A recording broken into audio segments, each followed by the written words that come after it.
Well, hello everybody. Welcome to my final video investigation number 3 on how landscapes are changing.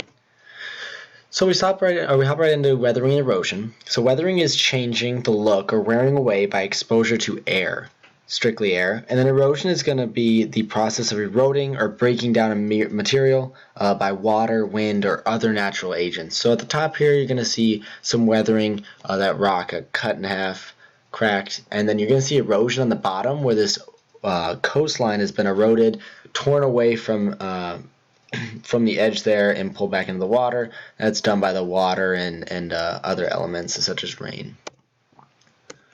So next up, we're talking about rivers. So rivers are mainly going to change landscapes with moving sediment, eroding banks, flooding, and cutting through land. So you're going to see here, sorry, it's not the best image, this river cutting away, tearing away this bank here. It's going to be moving sediments, pushing that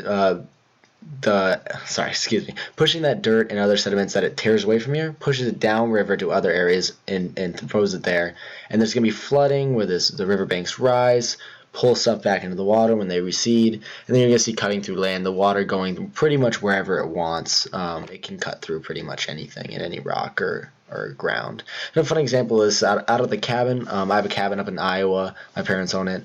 On the river we were at, it looks kind of like a reverse S by where we're at there. And on the bottom side of the S, over the past 10 years, there's been a ton of just sand and sediment that fills in there on that curve because the water just dumps it out on wherever curve it wants to. And that's just where it's been. So it's created a huge beach for our family. So the climate change impact is going to be with rising sea levels, changes in storm behavior, warmer ocean temps, and ocean acidity. So we've seen since 1901 the sea levels rise about 8 inches, which is pretty drastic. You're going to see changes in these storm behaviors. They're going to be more frequent. They're going to cause more damage and have more rainfall and just damage more. And you're going to see warmer ocean temps. They've warmed up about 4 to 8 degrees Fahrenheit. The ocean temperatures are also becoming more acidic. They absorb CO2 that we are putting out into the air. I'm saying people are putting into the air. The ocean's going to absorb that, and they're going to become more acidic, which is going to harm the wildlife there. So we're talking about 2 different types of glaciers that impact climate and landscapes mainly.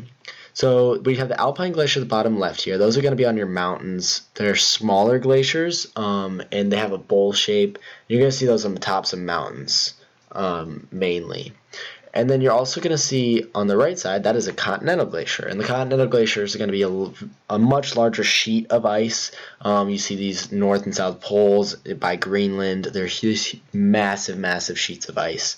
And yeah, so the impact around the world, for which one I believe does a little bit more damage, I chose continental. These both are going to do a lot of damage to landscapes and change the landscapes, but I chose continental just because when these bad boys melt, they're going to go into the oceans. Not that the mountain ones won't, but they're just so much bigger on the continental ones that when they do melt, they're going to cause that rise in sea level, and that's going to affect around the world. And that's going to cause more issues around the world, whereas the smaller alpines are going to cause more of a regional change. So when next we were asked to pick a location, I chose the Grand Canyon. This is one of my favorite places on Earth, and I could talk about this all day, but I'm going to keep it short because I'm already running a little bit high.